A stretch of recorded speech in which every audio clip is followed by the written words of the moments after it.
pasás? Un minuto.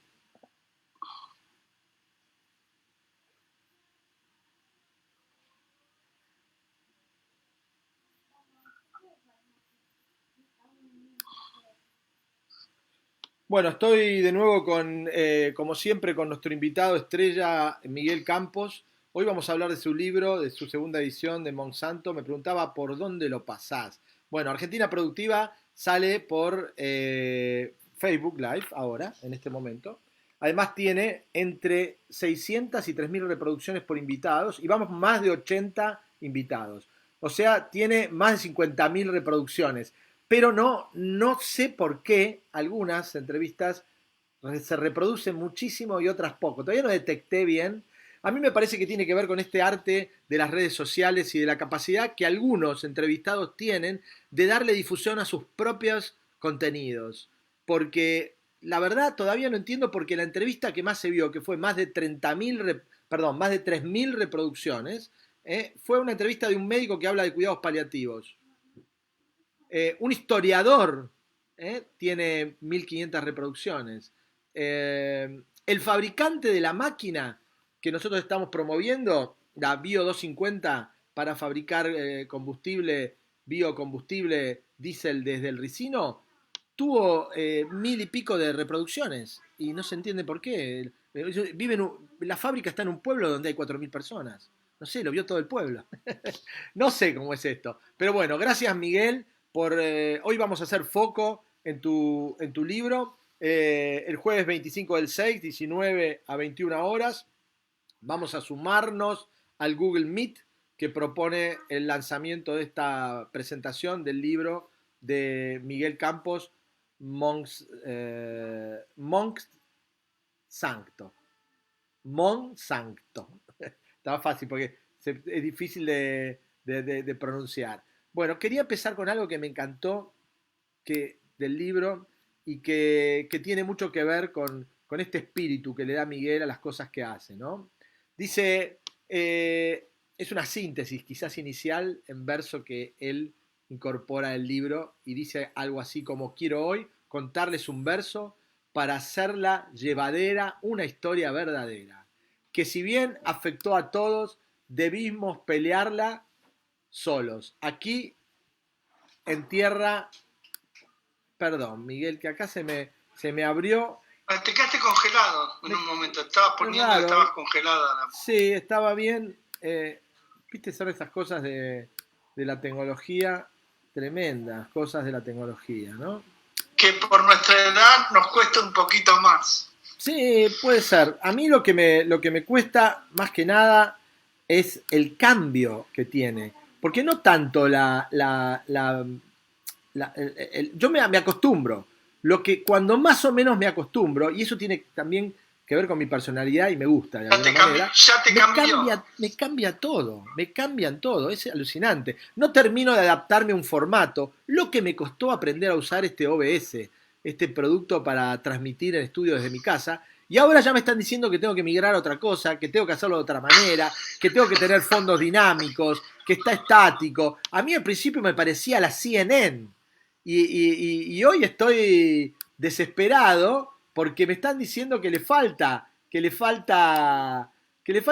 dinamismo, que le falta, no sé, siempre algo nuevo hay que inventar. Y yo en el momento, además, Lo perfecto es enemigo de lo bueno. Y tal si cual. querés podés armar ahí atrás poniendo solitas una cantidad de paisajes o de cosas que... Lo Yo puse importante es ahora, lo que vamos puse a ahora un contar, fondo de, si un no, fondo de libros. Puse un fondo de libros que me sí. parecía interesante y atractivo. Vuelvo de nuevo para lo que estaba tratando de leer y que quiero hoy contarles en verso para hacerla llevadera, una historia verdadera que si bien afectó a todos, debimos pelearla solos, aquí en tierra extranjera. Es fácil decirle al mundo que se habla con verdad, pero no es casualidad. Con presupuestos costosos se observe a los poderosos imponerse en sociedad. Y así lo intentó Monsanto. Fue ganando voluntades para sus medias verdades difundirlas como ciencia, generando dependencia en muchas comunidades. Monsanto se compró un gen y en la soja lo introdujo. Una epopeya produjo. Lo acollaró al glifosato, herbicida muy barato que no perdona el yuyo y sigue. Les invito a leer el libro tan interesante de Miguel Campos. Yo hice un curso, Miguel, hace unos años en la Embajada de Estados Unidos para entender por qué el glifosato era bueno. En ese momento, Roundup, que era el producto, Es bueno. era el Es producto, bueno. ¿no? Y a mí me convencieron, ¿viste? Me convenció y después me convenció los Grobo. Yo hice el lanzamiento de los Grobo en Brasil, ¿no? Primero a Adolfo, después a Gustavo y a mi gran amigo, lamentablemente falleció, Juan Goyeneche. Con ellos fuimos a Brasil, yo estaba ya ahí y empezamos Grobo Brasil, que después siguió, ya había empezado antes, pero nosotros lo transformamos. Bueno, yo después me fui a otro grupo, ¿no? Pero ahí me quedó una amistad con un hacedor que es Gustavo Grobo. Bueno, pero volviendo al tema, antes que eso, trabajé en una revista que se llamaba Terra. Era de Monsanto, de Decal, que no era Monsanto, y de Merck Veterinaria. Hicimos una revista muy buena, muchos años. Después esto dejó de funcionar porque el presupuesto se dividía entre tres. Merck Veterinaria no estaba más y Monsanto y Merck fueron una antes de Bayer, obviamente, y fue mi proyecto por el aire. Pero fue muy interesante, muy lindo y me permitió recorrer el país, además de con Guillermo Churrón, con esta revista Terra, que a los que pudieron guardar ejemplares se las recomiendo. Miguel, vamos hacia tu libro. ¿Cómo empieza esto? ¿Empieza con siembra directa?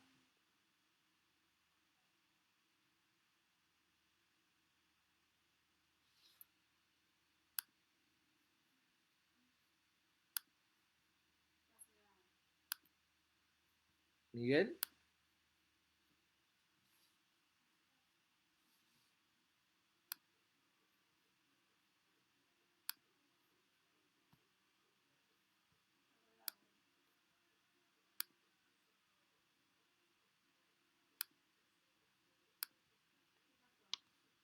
No sé.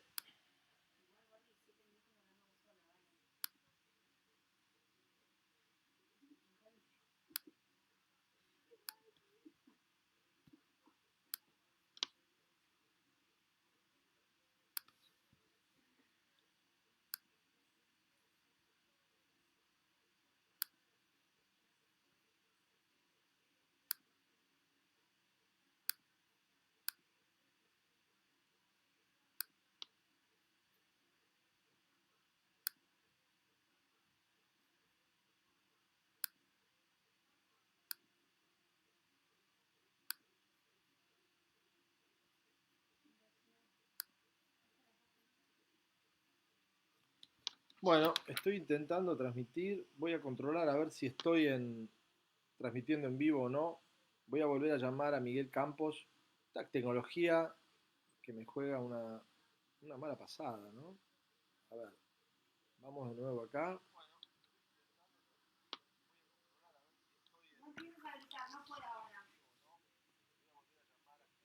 Miguel, si no estás, te vuelvo a meter en la charla. A ver, Miguel.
Bueno, estoy esperando nuevamente a Miguel Campos, a ver si se reconecta.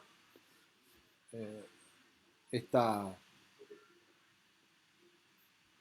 esta trampita que nos hace la tecnología. Estábamos hablando del libro de Miguel Campos, Monsanto, de su introducción al mundo de la siembra directa y la biotecnología. Miguel fue secretario de Agricultura y Ganadería de la Nación. Es un técnico avanzado, un amigo de hace muchos años. Estoy esperando que se conecte nuevamente.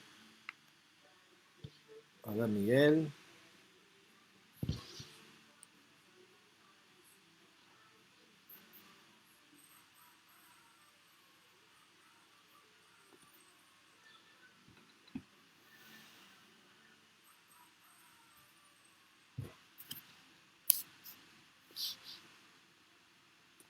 Bueno, Miguel, vamos. ¿Podés entrar? Lo estoy llamando por teléfono.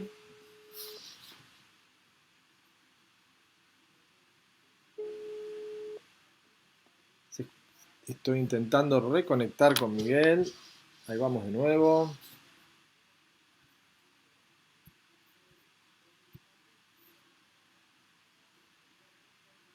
Ahí te perdí, Miguel. Qué bueno. Ahí volviste. Bueno, vamos a seguir. Entonces estábamos hablando de este trabajo que vos hiciste que debe sintetizar gran parte de tu experiencia profesional. Ahí está el libro. No, Bien. esta es la primera edición, fíjense que era más evidente la grieta, y se hizo rápidamente por una cuestión de que estaba por salir la ley de semillas y yo me preocupé por lo menos que los congresistas tuviesen más elementos, y después lo hicimos más bonito, más dinámico. Invita mucho más a leer, está más colorido, creo que ayuda mucho en la lectura, está muy bien armado por el editor, que es Orientación Libros, es un editor bastante conocido en el agro, en el mundo de la agronomía, y bueno, lo armó muy bonito y creo que vale la pena. Bien, Miguel, contanos un poco cómo es la génesis de este libro. ¿Por qué tomaste este tema? Es casi evidente, ¿no? Pero contanos cuál fue tu idea. ¿Cómo se te ocurrió tomar esto que transformó, ¿no? Yo estaba escribiendo un libro que se llamaba Desde Adentro. De hecho lo postergué nada más.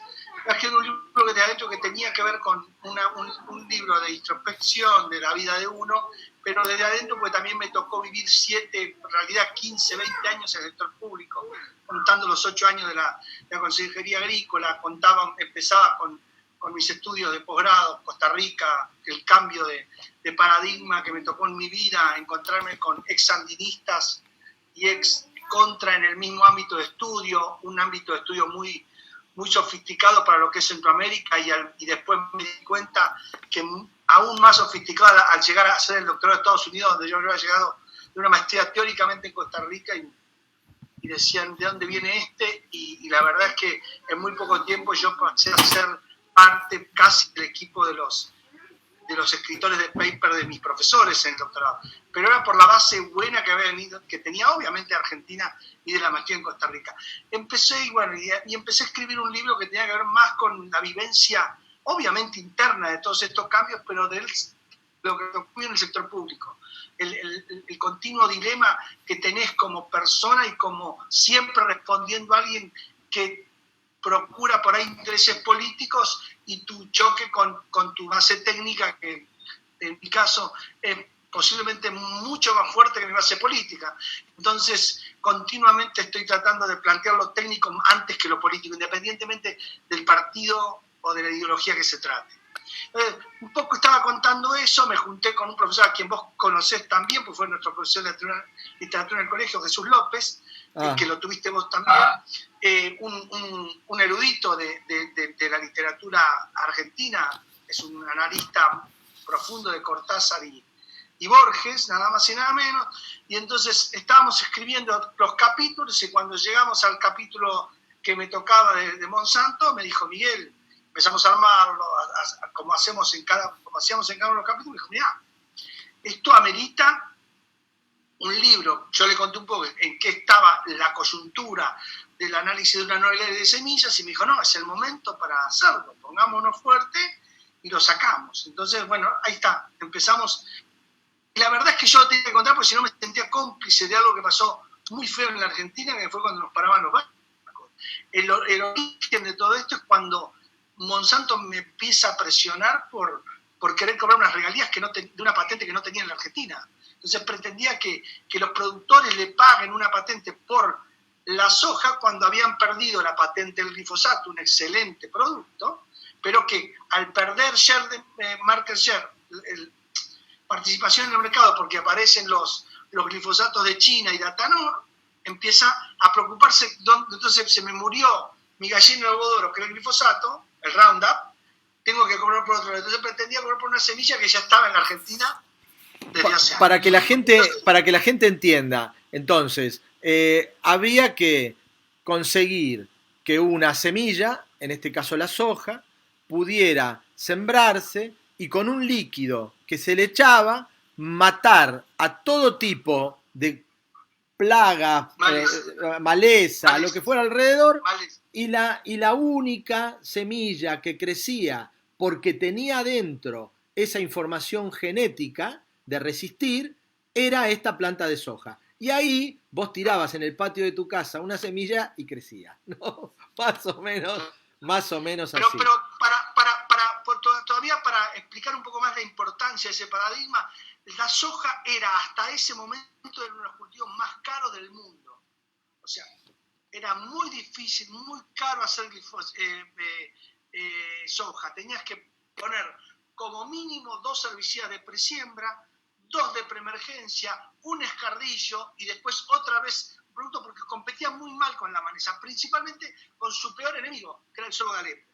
El sorgo de Alepo, la única manera de matarlo era con un producto que se llamaba Primagram, que matabas de semilla, y el sorgo de Alepo de rizoma, que era verdaderamente el preocupante porque era el verdadero competidor del cultivo, un rizoma que avanzaba por todos lados, era la única manera hasta ese momento era con una maquinita de sogas que tocaba por arriba del cultivo al sorgo y lo mataba. Entonces, una pesadilla.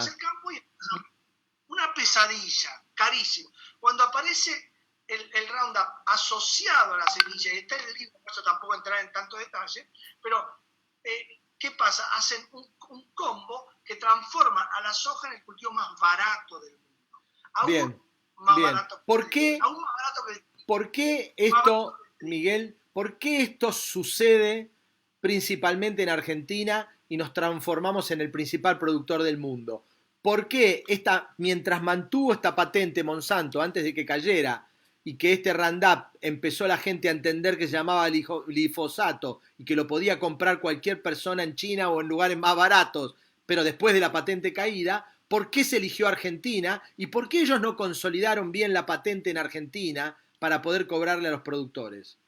Hay dos temas. Primero, yo siempre y en el libro está, un capítulo. Lo lindo del libro, vale la pena, es porque está contado cada capítulo como un cuentito aparte. O sea, vos podés entrar a un capítulo al azar y te vas estoy contando en ese capítulo, porque está asociado a todo lo demás, pero no es que, me perdí una parte de historia, no.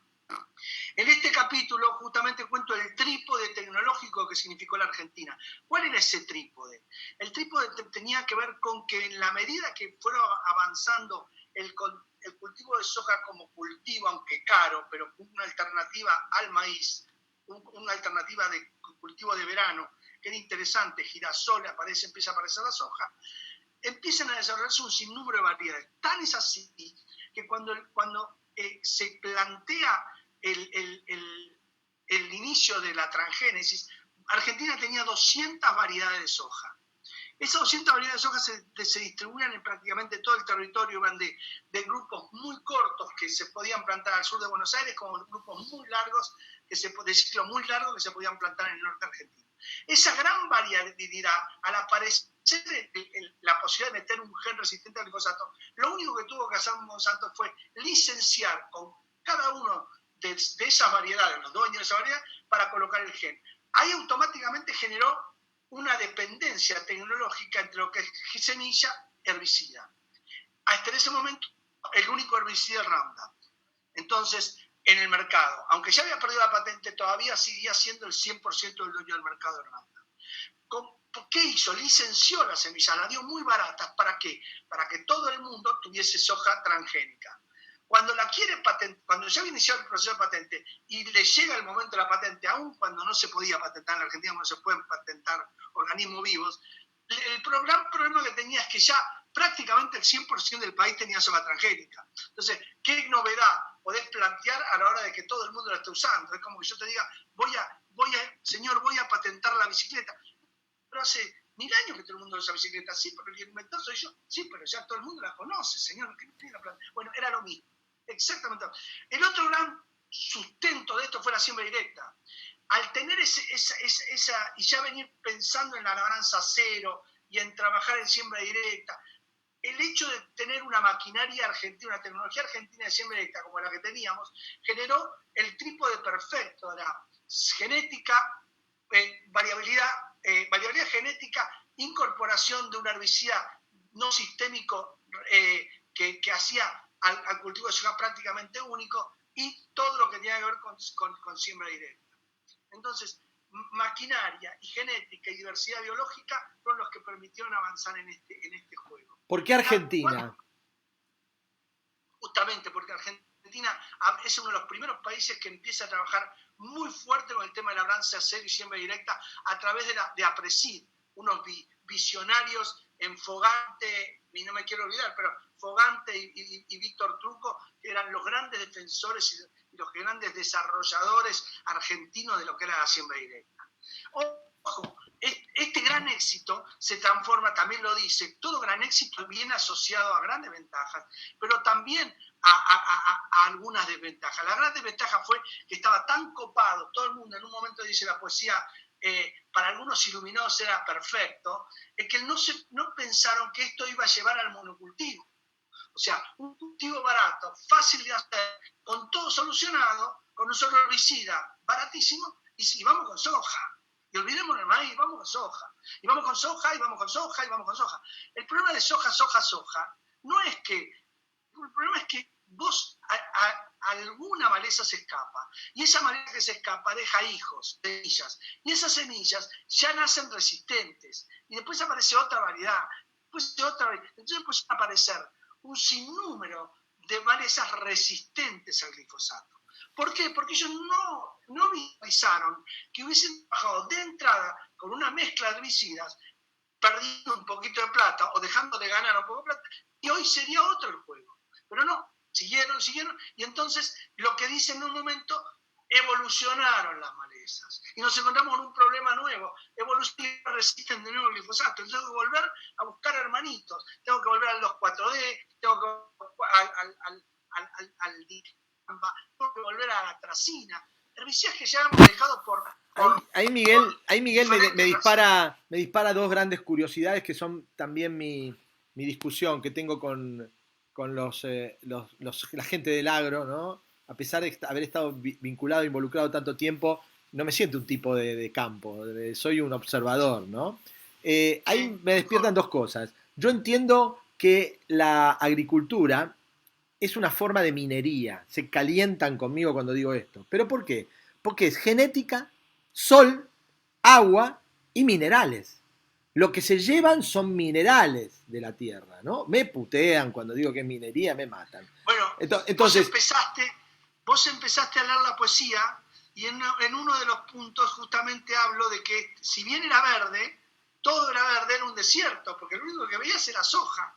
Y si bien era desierto, era algo verde que extraía minerales. Entonces era como minería a cielo abierto, pero no minería a cielo abierto desde el punto extremo de lo que podemos pensar de la Barrick-Gold. Es una minería mucho más subliminal, en la que no valorizamos cuánto nos estamos llevando del suelo. Entonces, un ejemplo grave es el fósforo. Claro. El fósforo pasó de 5 partes por millón de fósforo a menos de 10 partes por millón de fósforo.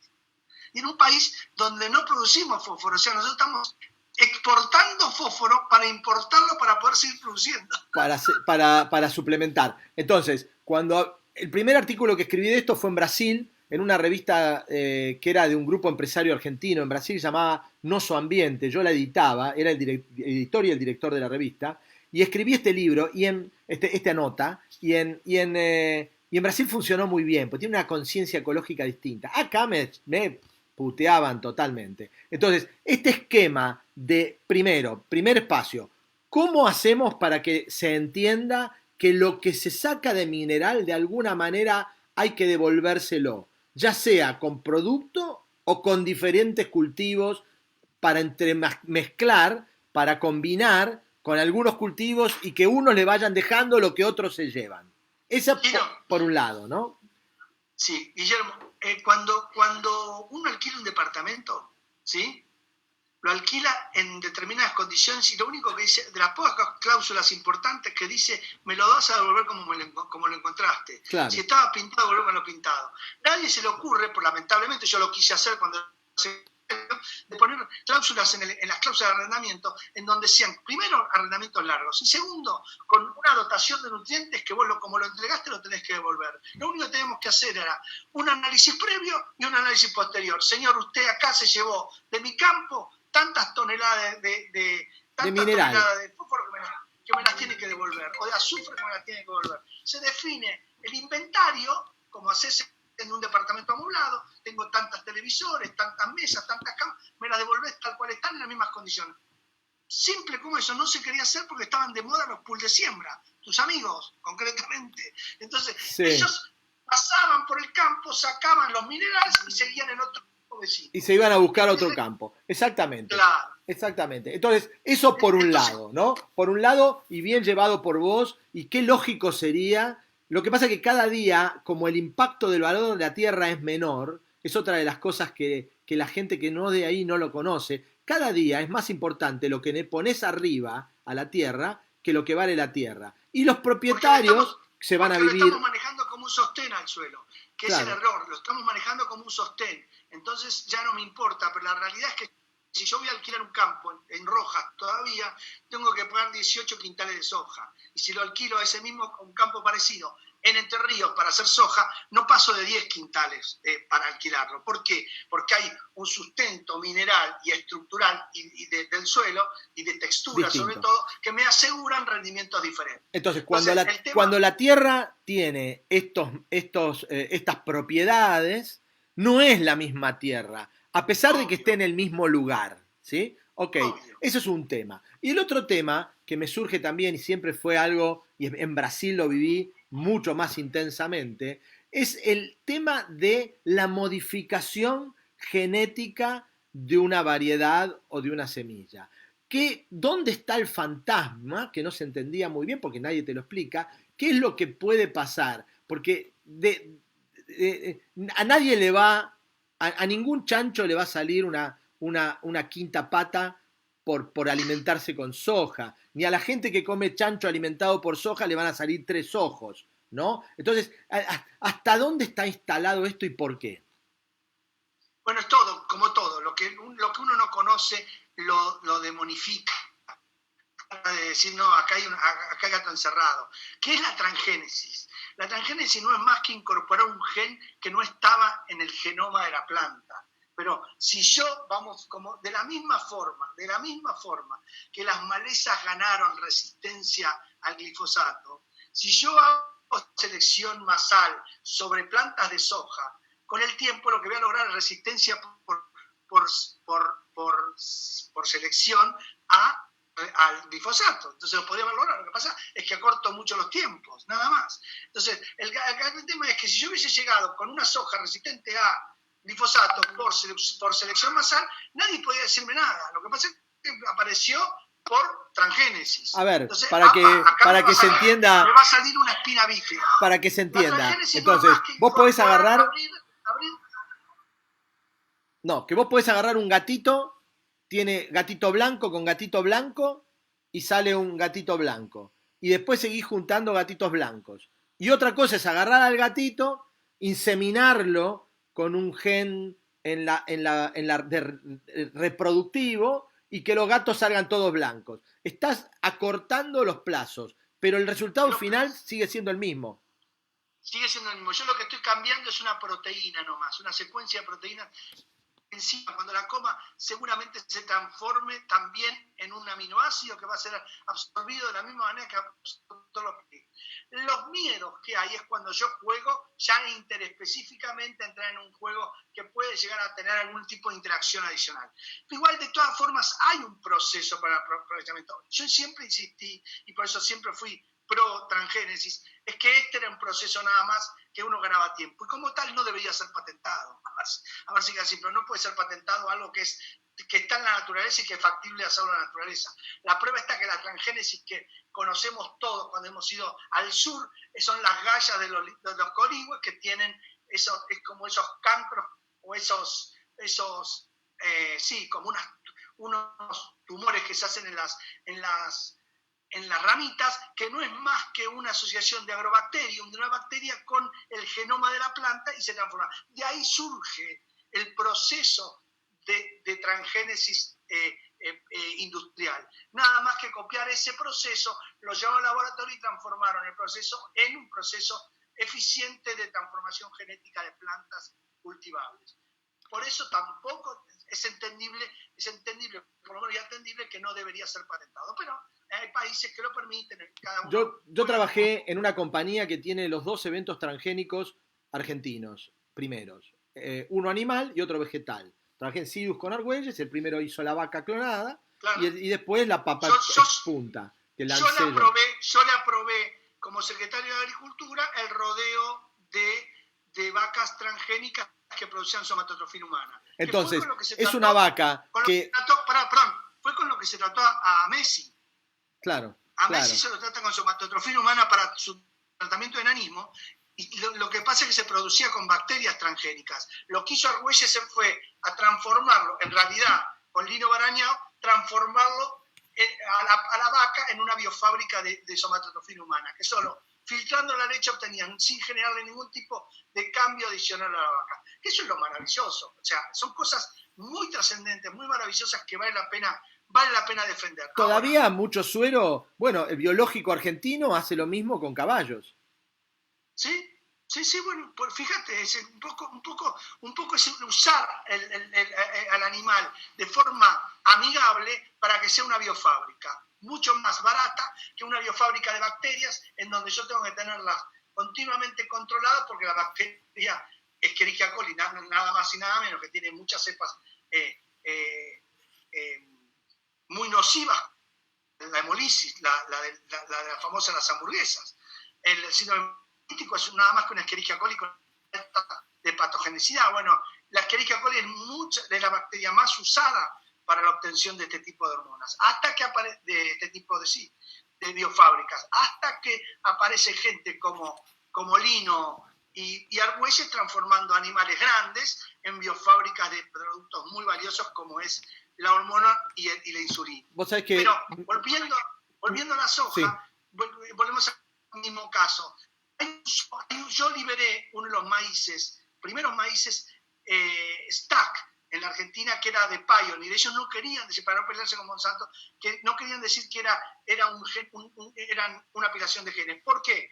Porque la resistencia de ese maíz a glufosinato de amonio era por resistencia por selección masal, no era por transgénesis. Entonces yo había hecho por transgénesis la resistencia de lepidópteros y le agregaban el componente de resistencia a glufosinato de amonio. Ese fue el primer maíz liberado, que fue el Hércules, y yo decía, es el primer maíz apilado de la Argentina, y no. Bueno, para mí justamente era incorporar dos genes juntos en una variedad, dos genes de altísima importancia como la resistencia a lepidópteros. Increíblemente, el mundo sigue mirando al entrecruzamiento como algo más sano o más natural que la intervención biológica en una... Bueno, el triticale, muy conocido el triticale, no es más que un cruce interespecífico, o sea, es la inclusión de un gen o de varios genes de dos especies que son más compatibles por su número cromosómico, pero la realidad es que el triticale es un híbrido de dos especies cercanas pero totalmente diferentes. ¿Sí? Está claro. Está trigo y claro. el centeno. Entonces, Mi mujer hace un rato, cuando se cortó la comunicación, me dice, escúchame, hablaste 7 minutos, no le dejaste hablar a tu amigo Campos. Así que te pido, contame un me poco, estoy Miguel, confesando. ¿qué le deja al lector encontrarse con tu libro? ¿Para quién va Bueno, dirigido y justamente qué es lo que le deja?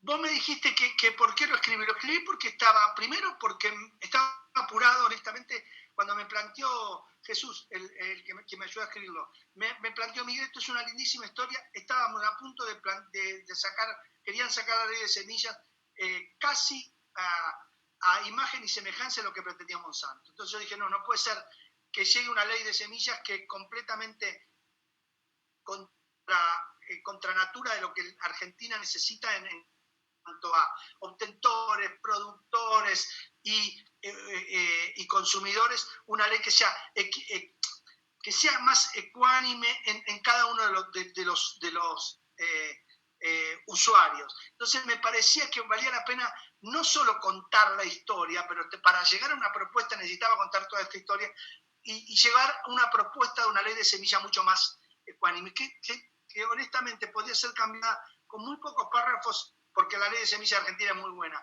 Todo el mundo dice que hay que cambiarla. Los que dicen que hay que cambiarla es porque quieren incluir el tema de patentamiento. El tema de patentamiento puede ir por otro lado, aunque aún cuando patentemos, el momento para pagar la tecnología es al comprar la bolsa de semilla. Y ese es el gran tema, el segundo tema del libro, es contarles cómo debería ser el mejoramiento de semilla.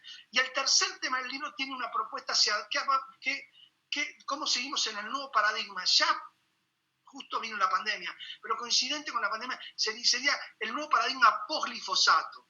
No para eliminar el glifosato, sino para pensar, obligar a los errores cometidos en una epopeya realmente exitosa como tuvo el glifosato, sino pensar cómo podemos seguir adelante con esquemas mucho más equilibrados. ¿Equilibrados en qué sentido? No sé si has enterado, pero es el primer año que la producción de maíz va a superar a la de soja. Es increíble, pero es el primer año. ¿Y eso por qué? Porque también al fallar tanto, al trabajarse, al volcarnos al barbecho químico y caer los precios, y equilibrarse los precios, y bueno, el maíz es un producto bastante interesante. Entonces empezamos a equilibrar, bueno, es un poco la propuesta. ¿Cómo balanceamos mejor el uso de la tierra? Y entonces, vamos a lo que vos planteaste de la minería. ¿Cómo transformo el producto este sistema productivo que se terminó transformándose en minería a cielo abierto en una economía circular? ¿Cuál era la economía circular? La que aprendimos todos hace 30 años, la rotación agrícola ganadera, que puede ser más corta, no tiene por qué ser 4 años de ganadería y 8 de agricultura. Puedo trabajar sobre rastrojos con altísima carga para darle en pocos meses el aporte de materia orgánica que tiene el campo. Entonces, que necesita el campo para que esa minería a cielo abierto no sea tan agresiva y el sistema se transforme en sustentable. Entonces, hay maneras. Yo sé que seguramente la llave la tenga también APRESID tenga la llave para darse cuenta, como conocen todos estos procesos biológicos y siempre estuvieron en el borde de la tecnología, se den cuenta que podemos pensar, en vez de en barbechos químicos, ¿por qué no pensar, por ejemplo, en un concepto que hablo en el libro que se llama barbechos pastoriles? ¿Qué significa barbecho pastoril? Y no es más que comer el barbecho con alta carga, en donde, ¿te acuerdas que decían abonos verdes? Donde el abono verde, además de dar el servicio de aporte de materia orgánica, da el servicio de ser el receptor de esa captura de carbono que aporta el rodeo de alta carga. ¿Cuál? Y aparecerán nuevos negocios. Por ejemplo, si yo tengo alta carga y tengo grandes filos y estoy jugando cada vez más, ¿por qué no trabajar en la primera camada de ternero de destete con altísima carga de ternero de destete? Que trabajen en un despunte y el aporte de materia orgánica en eso. O, por ejemplo, ovinos de altísima carga, donde trabajándolos esquilados en los cultivos de verano o deslanados, como hay razas deslanadas, trabajar en alta carga como para hacer un aporte parejo en el barbecho, que me puede permitir la reducción del 50% del uso de herbicidas, y ya es un avance. Y a medida que vamos avanzando, vamos a hacer o tratamiento con temperatura, por ejemplo, que no lo sabemos todavía, pero en vez de aplicar, por ejemplo, un herbicida, aplicar alguna sustancia o agua con alta temperatura o muy baja temperatura o nitrógeno.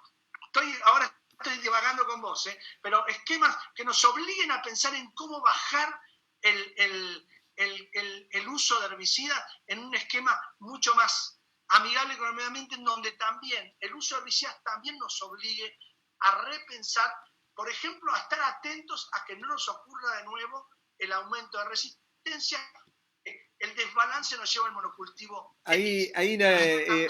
Ahí cruza nuestro proyecto del ricino, ¿no? Y de la importancia de los biofertilizantes y de los bioinsecticidas. Pero, Miguel, te saco un poco de esto y te pregunto, bueno, ¿y cómo entra Bayer?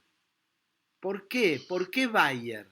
¿Qué es lo que ve? La verdad, honestamente, yo no sé quién asesoró, lo digo también, no sé quién fue el que asesoró a Bayer para comprar una empresa que estaba en conflicto, muy poderosa, pero que estaba en un conflicto prácticamente mundial por un sinnúmero de problemas que van desde exceso de presión o de extorsión para cobrar patentes hasta problemas como que los conocemos de eventuales problemas de salud humana por contaminación con glifosato. Vale la pena destacar esto. El glifosato es una de las moléculas más inocuas que hay, pero volvemos a lo mismo. Si todo el mundo lo único que conoce es el glifosato, a la hora de decir que hay contaminación con herbicida, ¿vos qué vas a decir? Es el glifosato. Si no conozco otro. Yo te digo, vos estás en el campo, pero le digo a cualquier ciudadano, dame el nombre de 2 herbicidas, me va a decir, no, te digo uno, glifosato, otro no conozco. Perdés esa. Entonces, es fácil decir, se contaminó y por glifosato. Las contaminaciones en el campo y son por glifosato. Entonces, prohibamos el glifosato. No, seamos cuidadosos con el ambiente y entendamos que hay un sinnúmero de moléculas que si las usamos mal, van a ser todas nocivas. Y si las mezclamos, peor todavía, pues no sabemos cómo... Es interesante lo de Bayer para ver, bueno, qué habrá habido detrás, ¿no? No habrá sido algún tema bursátil, algún tema de especulación de papeles, ¿no? Nada menos que el control de mercado por pocos jugadores. Ellos siguen siendo 5. Monsanto, Bayer se dio el glufosinato de amonio a BASF para poder dividirse, pero Bayer son primos hermanos. O sea, dos empresas alemanas que nacieron juntas, todas prácticamente nacieron juntas. Entonces, acá el problema no pasa por pensar en maldad o no. Acá lo que tenemos que pensar es que vieron un negocio que para mí el que vio el negocio, vio el due diligence como un negocio para él, lo supo vender y lo que se compró Bayer es un problema, no una solución. La realidad es que hoy compra una empresa por su gran core en ese matrimonio gen herbicida, en un herbicida que ya quedó obsoleto. La realidad es que te pongo, a ver, capaz que te pongo en un aprieto, pero ¿se puede comprar tu Monsanto por internet? ¿Uno tiene la oportunidad de comprarlo digitalmente o hay que pedirlo en una librería? No, sí, lo podés comprar.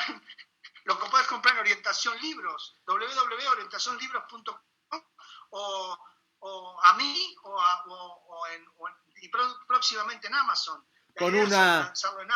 a ver, comprometo entonces a los que están escuchando y los que van a escuchar esta entrevista que se pongan en contacto con vos y vos se los mandás dedicado, se los mandás autografiados. Si quieren, claro, no me cuesta nada. Buenísimo, buenísimo. Invitamos entonces el jueves 25 del 6 de 19 a 21 horas a sumarse. 25 del 6. 25 del 6, ¿puede ser? El 25 del 6 ya pasó. Abril, mayo, junio. Ah, tenés razón, fue 25 del 6. Fue el 25 del 6 de 19 a 21 horas el lanzamiento del libro. Sí, claro. Ah, ok. Yo lo tenía acá como, me confundí, claro, del 7 tendría que ser. 25 fue del 6, 7, fue el lanzamiento del libro, pero fue organizado por la Universidad de San Pablo de Tucumán.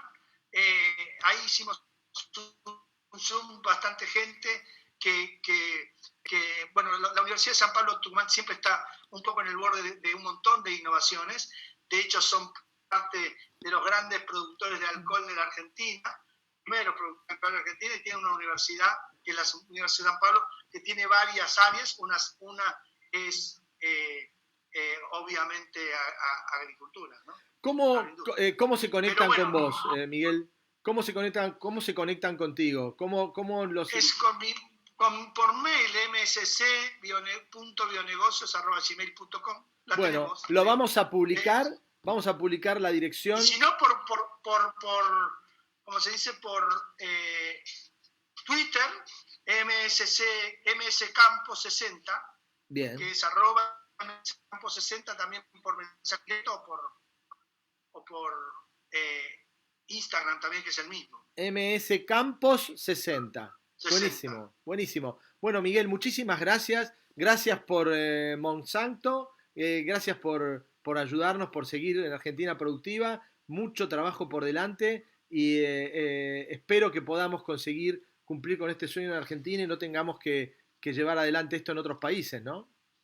Tenemos una tarea para el hogar con vos, que es la reunión con los intendentes por el proyecto. No, no, eso ya avanzó, Miguel. Ya tuve la reunión Bueno, con el de la FAM, con el presidente de la FAM. Lo que pasa es que me puso una tarea, vos bien que hablabas de Tucumán. Él me dijo que quería el ok de un instituto en Tucumán que se llama Obispo... obispo con hombres. exacto. Y ya... Trabajamos con obispo con hombres del pasado. Bien, Sí, es muy buena. y ya hablé con el director de Obispo Colombres, con Atilio, que está trabajando en esto, va a preparar el documento para que el presidente de la FAM pueda convocar en un Zoom a todos los intendentes del país que quieran participar de estos 2.500 Decile a intendentes.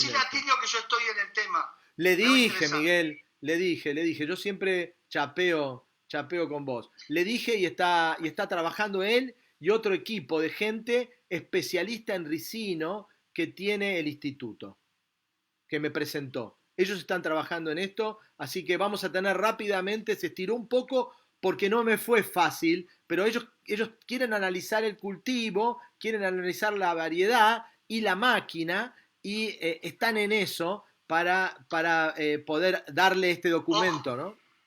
Ojo que se van a interesar mucho más también si logramos que los intendentes, no solo de Tucumán, sino del norte, sino otros intendentes jueguen también por la máquina. Porque recordad que hay otras alternativas oleaginosas para otras áreas donde el ricino por ahí no se dé tanto. Aunque se da bastante bien, pero me refiero Sí. a que por ahí jugar con la diversidad, es decir, no voy a tosigar el mercado o a rotar el mercado con ricino, sino con un esquema de producción de biodiesel con una máquina que es bastante accesible. Pero le puedo poner aceite de papa frita. Por eso. Le podemos poner grasa. Por eso digo me parece que vale la pena no quedarse solo al ricino, sino multiplicar, buscar ocupación territorial por la versatilidad de la máquina en diferentes materias grasas. Acordate, por ejemplo, hablamos también del pindó, en todo lo que es el NEA, el pindó, claro. La palmera pindó, da una muy buena, y hoy no se utiliza como cuenca y podría ser una excelente cuenca. Ahora, Atilio, como toda la gente con la que voy hablando, me tira a un camino nuevo. Atilio Castañaro, que es el Sí. director de este instituto, de entrada me dijo, buenísimo, yo te voy a ayudar con la FAM, nosotros, y toda la gente, pero lo que a nosotros nos interesa es ese producto de ricino como la harina, como biofertilizante y bioinsecticida. Y ahí queremos poner el foco. Y bueno, me abrió otro campo, otra puerta, otro camino distinto, ¿no? Eso es lo que les interesó. Claro. Eso le interesó claro, a él. Lo que pasa, cada uno ve una meta y eso es lo lindo de estos intercambios. Uno se pone a hablar y ves diferentes alternativas donde decir, vale la pena tal cosa. Yo, por ejemplo, esto que te cuento del pindó me lo mandó un señor con la presión, bueno, ahora no me va a venir seguro, no va a venir, pero había armado todo un proyecto con pindó, nunca le dieron pelota, le decían que sí, le decían que no. Y cada cosa que a mí me traen, siempre me refiero a eso, porque digo, qué visión tuvo este señor, que no tenía pobre casi para no llegar a fin de mes, que había visto 10 veces esto y nadie le dio pelota como para escalarlo, ¿entendés? Y tenemos pindó para tirar por el techo en el norte argentino y decir, ¿cómo no? Fíjate pensar en desarrollo del norte con dos cultivos como estás planteando vos, el ricino, el pindó y en el medio la caña de azúcar que se te parta con la cantidad de lugares donde con caña de azúcar transgénica, con resistente a heladas y a sequía, maravillas hacen. Nuestros amigos, nuestros amigos menonitas en Paraguay me dicen, nosotros conocemos el ricino, porque aumenta muchísimo la producción de soja. Y yo les envié un estudio que me dio el CONICET, donde dice que arriba del 15-20% se incrementa la producción de soja si la intercalás con ricino. Y otra cosa te voy a comentar que te va a causar gracia. El ingeniero que fabrica nuestra máquina en Córdoba, una pequeña planta chiquitita de producción, ya hicimos 11 máquinas instaladas, cada una tiene una historia distinta. Me dice, Chino, voy a cambiar el principio activo para generar el biocombustible. Y en vez de usar soda, voy a usar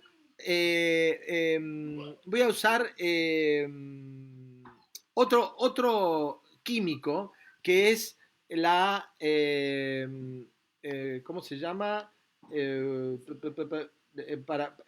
Porque este proceso productivo termina en glicerol, ¿sí? Y este glicerol de la soda tiene... Es con metanol. Con metanol y con soda. Y lo que me cambió fue, en vez de ponerle soda ácido, pone soda potasa.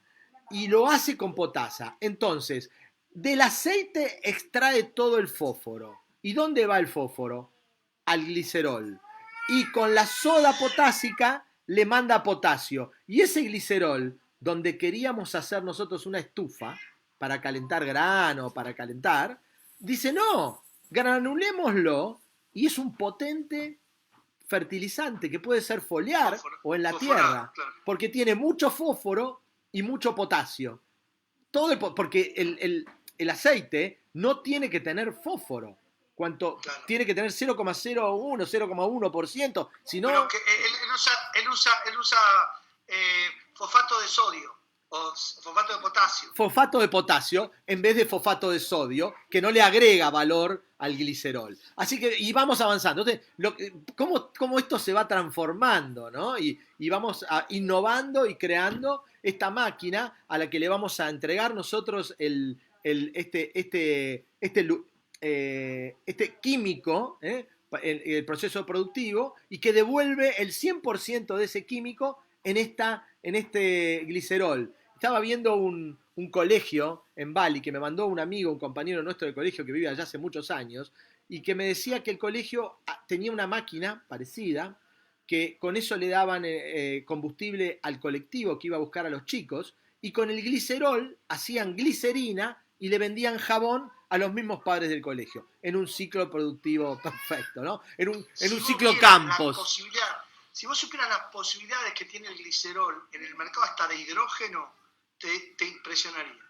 O sea, la cantidad de cosas, en lo que llaman biorefinerías, que es una nueva movida, también el glicerol tiene una importancia tremenda, que, ¿entendés? Si no, decís, uy, sí, lleno de jabón el mundo. No, tienes un sinnúmero de variantes en el medio que son prueba y error que terminás generando una nueva línea de comercio. Nosotros con una maquinita chiquitita como la nuestra, de 250 litros, podemos producir media tonelada de glicerol por mes.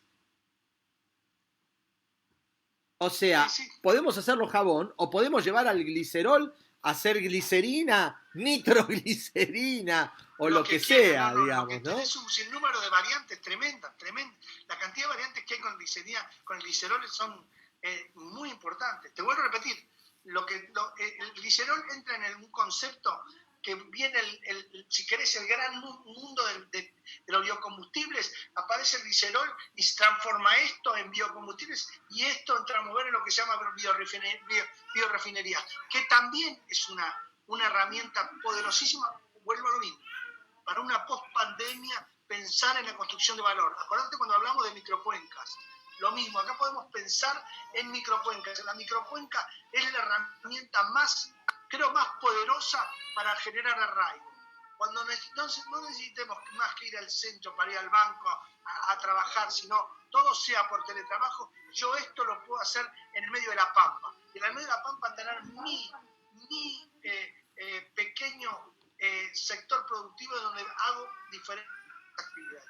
Es un poco el esquema hacia donde debemos ir post-pandemia, donde repensar a la Argentina y ocupar el territorio. Si no aparecen estos instrumentos como el que vos decís, de la pequeña plantita de biodiesel, como puede haber pequeñas plantitas de liofilización, lo hemos hablado un montón de veces, de liofilización o de supercongelado por alto vacío, en donde yo puedo hacer de las dos cosas, porque la puedo mover a mi plantita de liofilización con biodiesel.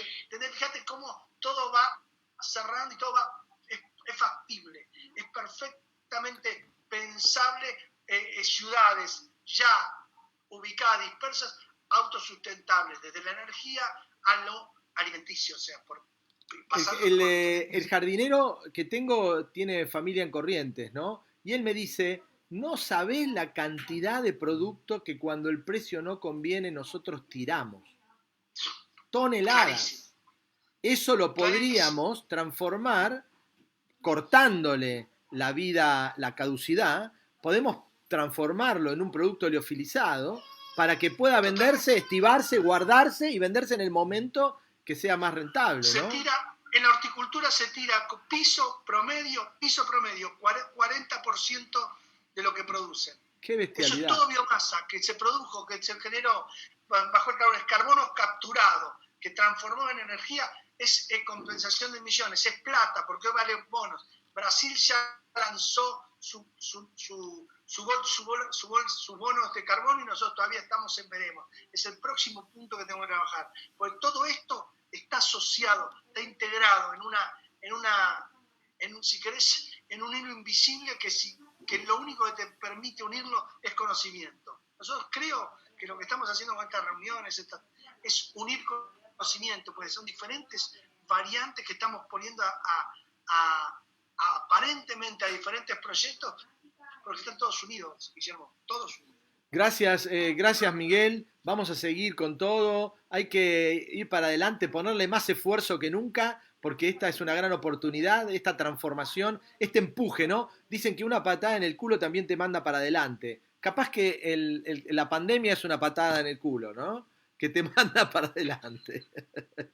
Mi viejo era experto en eso. En el momento justo nos mandaba para adelante. Nos mandaba para adelante, tal cual, tal cual. Gracias Miguel, muchas gracias. Un placer, un abrazo. Abrazo, gracias a vos.